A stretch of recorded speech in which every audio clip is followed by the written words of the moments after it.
Thank you once again for joining me on today's continuing journey into and through resilience. Our individual resilience, our collective resilience. The concept that I'm saying we all have, this quality within us, is not mine or yours or something I'm going to buy from Costco. It's a quality we already have within us, but I implore you to take the time to define it for yourself. Come to an agreement with yourself and then work it. Put it in action. Not put it on a shelf or a nice bauble as a necklace. Make it active in what you do each day, each new day, like this one right now.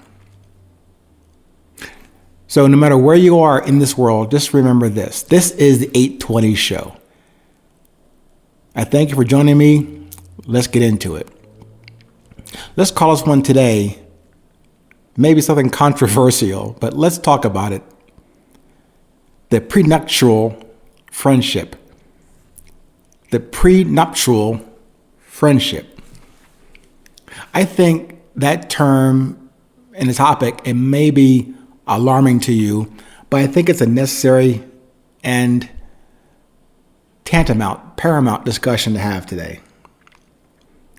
So in a way, I want to even review those eight steps of friendship.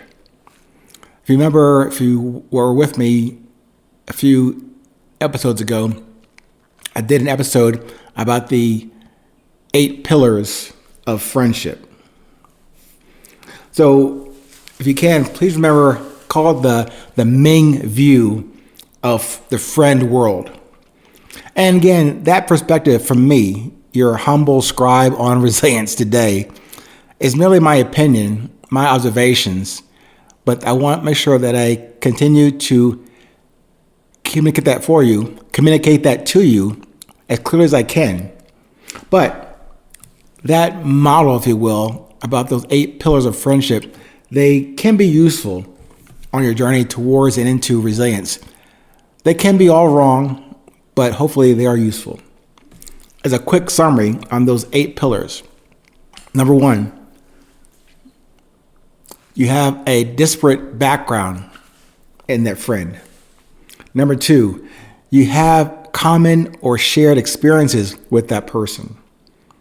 Number 3, you've had similar or complementary levels of trauma. Number 4, you had a concentrated duration or experience with that person. Could be a solid 5 minutes or 5 decades, but somewhere was a concentrated time you spent together with that person. Number 5, you have a common, relatable desire, discipline, and drive.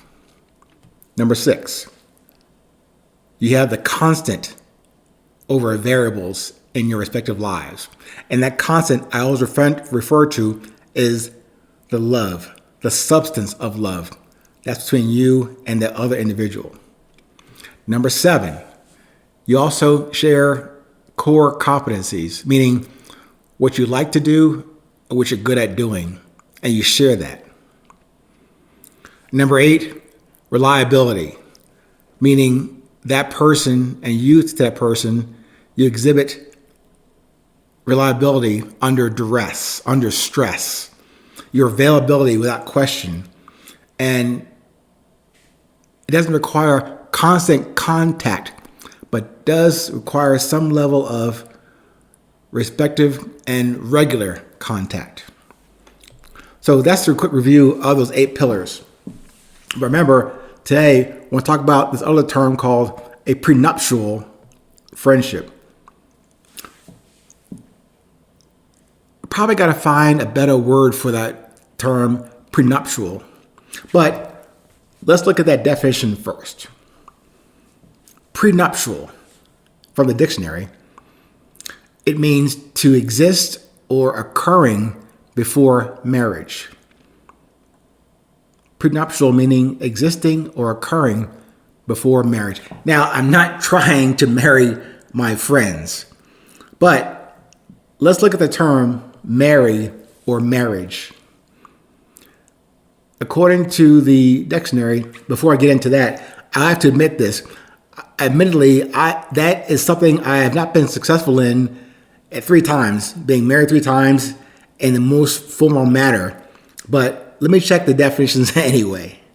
So to marry, according to the definition or the dictionary, one definition says to join in marriage. That's pretty simple. But then I read a second definition that says simply, quote, cause to meet or fit together or to combine. Think about that in that context. Under the title of this episode, Prenuptial Friendship, and then the term marry means cause to meet or fit together, to combine. I think for the purpose of this discussion, we can use prenuptial in this case and with friends. And also I must acknowledge my dear cousin, Barbara, in Detroit. We had a discussion over many years, but I finally had to concede to her that it is possible to marry your friend or best friend. I had discounted that and totally fought her on this, but now in this discussion today, looking into a little closer into the definition of what marry means, that makes sense to me now. Thank you, Barbara. However, if the foundation of friend has been fully established, and before that formal event called marriage, that's where it becomes important to have that thing called, in my mind, my heart, a prenuptial friendship. That leads me also to acknowledge that I never, me personally, my responsibility, my accountability, I never established that friend thing with any of the women that I did actually formally marry. And that has led me to start a new appreciation for the parameters for friend, those 8 pillars of guidelines for taking that plunge headlong into something not fully baked yet. So just maybe, as an outline and definitely genuine discussion points for a continuing friendship or relationship, this can instill that common quality called resilience among and between 2 or more vested parties of interest. I know it may seem like a lot of work for a simple dalliance here and there, and on occasion when it's easy to slip in and out of something. I'm not trying to infuse formality into friendship, but given the possible nastiness of informal and unbounded relationships, do you think or observe this conversation as necessary or just unnecessary? I would only suggest that you make that decision with wherever you find the home for your love. Just make that decision with wherever and whomever you find home for your love. Thank you once again. Stay present. Stay current. No matter where you are in this world, please remember, it is always 8:20.